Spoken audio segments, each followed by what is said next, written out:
Hi, congratulations on your new RV. We're really excited for you. Please make sure before you're signing that you bring the following items with you. If you're a cash buyer, please make sure that you bring a cashier's check, no personal checks at time of signing, or you may bring actual cash. If you're a finance customer, please make sure that you bring proof of insurance listing your specific lien holder. If you need that information, please call us ahead of time. Also, make sure that you bring all valid driver's license of all persons that will be listed on the title.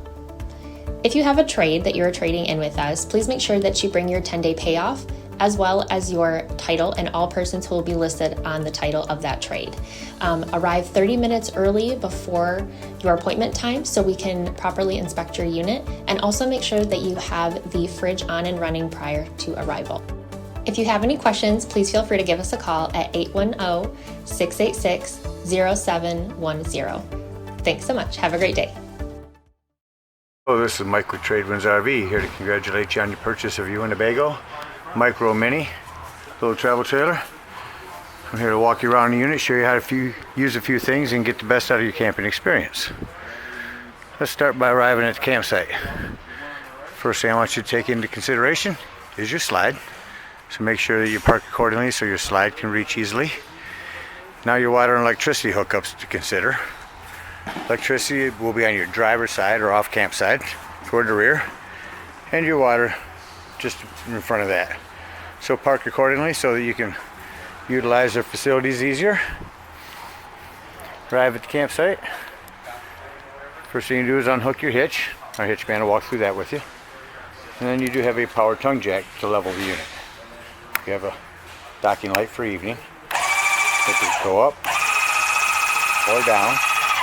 There is a level right up here, and underneath that, should you lose power, is a manual jack to hand crank up and down your tongue jack. Speaking of power, one thing I like to do when I arrive at the campsite is check your terminals, make sure your posts are connected. Once we've got our unit level here, next thing we're going to do is stabilize our unit. Now, one thing I want to mention before bringing these down is stabilizing jacks. Stabilizing jack pads. Now here's your hand crank. Simply crank to the right to bring it down. There it goes. Right to bring it down, left to bring it up. Now jack pads.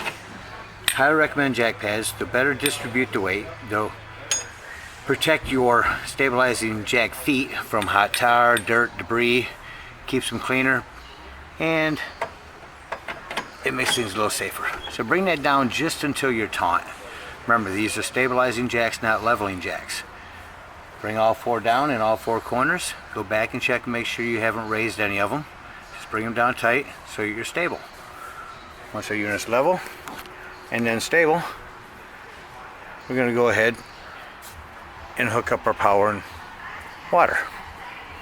At the rear of your unit, you do have the Furion cable, 30 amp service. Now this plug you'll push in and then twist to the right and then tighten the gray knob.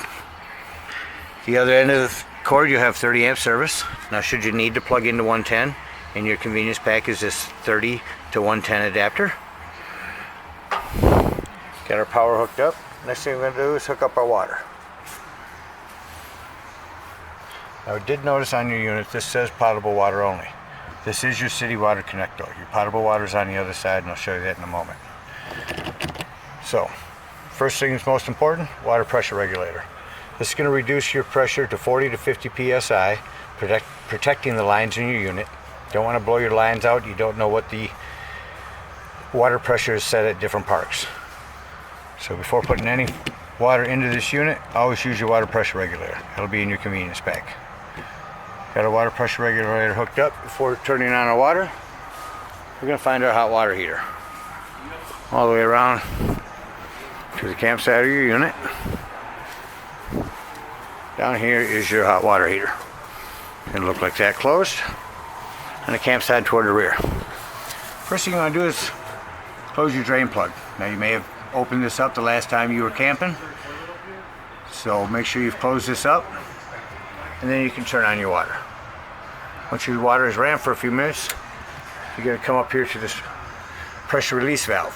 You're going to pull on this pressure release valve. It's going to release air and then water. Once water starts flowing out nice, you know that your hot water heater is full and can be lit from indoors.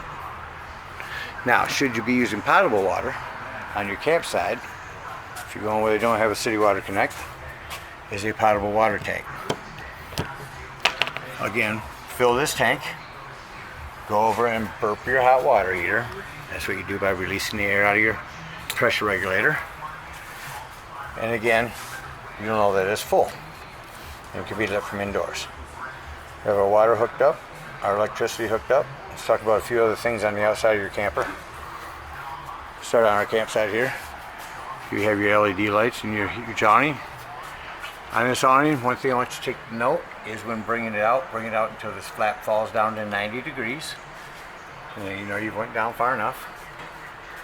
Your outdoor speakers. This is a hood for your microwave. Access to the back of your fridge.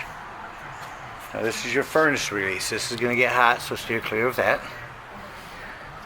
You also have a backer location should you decide to get a TV mount for outdoors. Cable and 110 to hook that up. Coming around the unit, you do have this huge storage area, pass-through storage all the way through. Coming to the front of your unit, let's talk about your propane. Now, your propane tanks do have a regulator. You simply point this toward the tank that you wish to be using.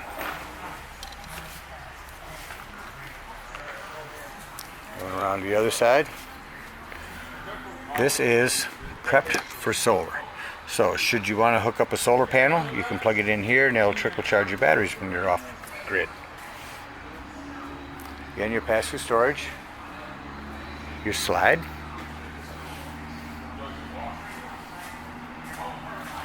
over here where your city water connect is, there's also cable satellite and part cable. Also an outdoor shower, great for rinsing off. That's where your sewage will come out. And above that's a black tank flush that we'll discuss when emptying your tanks. Coming around to the back of your unit, you do have a cover for your spare tire and a ladder to go up and check your seams. That's about it on the outside. Let's take a look on the inside. Your steps here, the first thing you notice, as in every trailer, right by your entry doorway will be your fire extinguisher. Over here, you do have a 110, a couple USB ports, which will be next to your bed. In the entryway, at the top, will be your control panel. Now up here is your awning in and out, your awning lights, your slide in and out, which your slide is already out, and power for your slide. Now this is to check your tanks. Your battery, your fresh tank, your gray, black and gray tanks, tell when they're full. This is where you turn on your water heater if you're hooked up to electricity. This is where you turn on your water heater if you're hooked up to gas. And this is the water pump I said to turn on should you be using portable water. The only time you turn this on is if using potable water. Do not use it when you're hooked up to City Water Connect. After that are your interior lights. There's the sink here. Should be a little extension. So push up on the bottoms to close it. Kind of hard one-handed here. Here's a sink. Now your stove does have, hit it to the light, turn on your spark, and you got fire.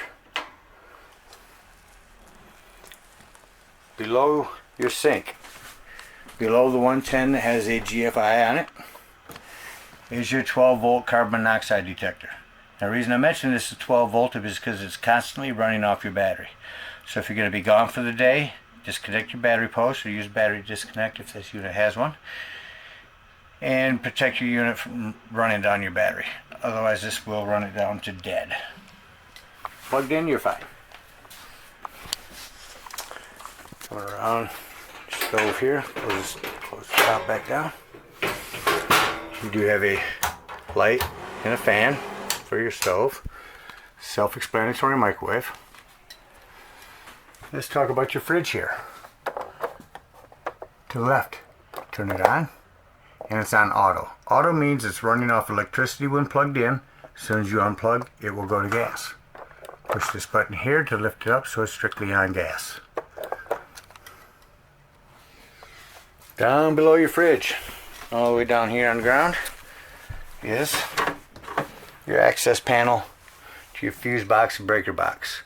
You got quite the variety in there, 10s, 20s, 15s, or 1 or 40s. I highly recommend you get a handful of those from our store. Remember, you do have a 10% off coupon. You can pick up some fuses, some jack pads, anything else you may want from the store before going camping. Before going into the room here, to the right you have your Dometic thermostat. Furnace, off, fan, cool, furnace. Right there, of course, your television and your remotes. Now this Jensen remote will be for this Jensen sound system. This is a DVD player, Bluetooth compatible. It's app ready. Here's your different modes you can go through. Zone speakers, so you'll be able to play your music indoors, outdoors, or both. Alarm, all kinds of stuff you can get on that. And one thing I do want to mention on your television here, I'm going to try to pull it out here. So, right above your TV where your cable goes in, to the other side of your cable, there's a little button. There's our light. So before scanning at the park, make sure you push this button and that green light's on. That is a digital antenna booster, and it's going to allow you to pick up a lot more channels. Alright, coming around the rest of the living room here. If you don't know already, I'll show you how quickly you can change your sofa into a Murphy bed. So jackknife by lifting the bottom and laying down. Grab your handle. Pull it down. These straps will keep your bed made. Lift this one back up. Pull back up your bed. And you also have a couple 110s on this side of the bed. In the ceiling is your antenna. Now you crank this all the way to the left when traveling, and crank it all the way to the right when you arrive at the park. You also have above the bed, a hand crank to open, and I thought I had a power button here somewhere. No fan, just a hand crank vent. More digital lighting here. To the right here, you have your smoke alarm. And then up here in the corner, this looks like. So this is another carbon monoxide detector. Coming to the back of your unit. Back into the rear bath. Do you want to check and mention? Do you have another 110 back here? Here's some lighting. Oops. Turn my light on. So back here you do have a hand crank fan. Hand crank vent with fan. Power to the right. Big bubble up there. Don't forget to check your plumbing. Just like maintaining the house, just keep an eye on your plumbing, make sure nothing's wiggled loose traveling down the roads. Same thing here, just keep an eye on everything. Heat duct, furnace. Again, this table is collapsible and can go outside. And you have one more jackknife bed here. Simply do the same thing you did on the other one. Pull on the front. Pull on the back. A bunch of manuals underneath there for you. But covers everything on the inside. There's your AC duct. Let's act like we're leaving the campsite and go dump our tanks. So a couple of places we're going to drain some water. In between your campsite tire and step is a freshwater release tray. So turn that handle and release that fresh water. Come over to your hot water heater. Again, burp it, release air. And then remove your drain plug and drain your hot water. Now you're going to go to the front. You're going to come to the dump station. And you're going to hook up sewage hose that comes in your convenience pack. Currently they have this one on here, cleaning out your tanks. Underneath here you'll see sewage holding tank, wastewater holding tank. A gray and a black. First thing we're going to do is pull our black handle. Once we pull our black handle, leave it open. Again, use your water pressure regulator and go to this tank flush valve just above your dumping. You're going to run water through that for about 5 minutes. That's going to spray out your black tank and clean it out really nice for you. Once you've done that, then close your black, shut your water off, close your black, and pull your gray. Do not wash out your gray tanks. Let your gray tanks wash out your sewage hose. That's going to be your sink and shower waters. It's going to be cleaner and clean out your sewage hose. And then, for convenience, take your sewage hose and store it in your bumper. Fits in there perfectly. No smell in your trailer. Alright, we thank you again for choosing TradeWinds. We hope you guys enjoy this trailer for many years to come. I'd like to say, happy camping.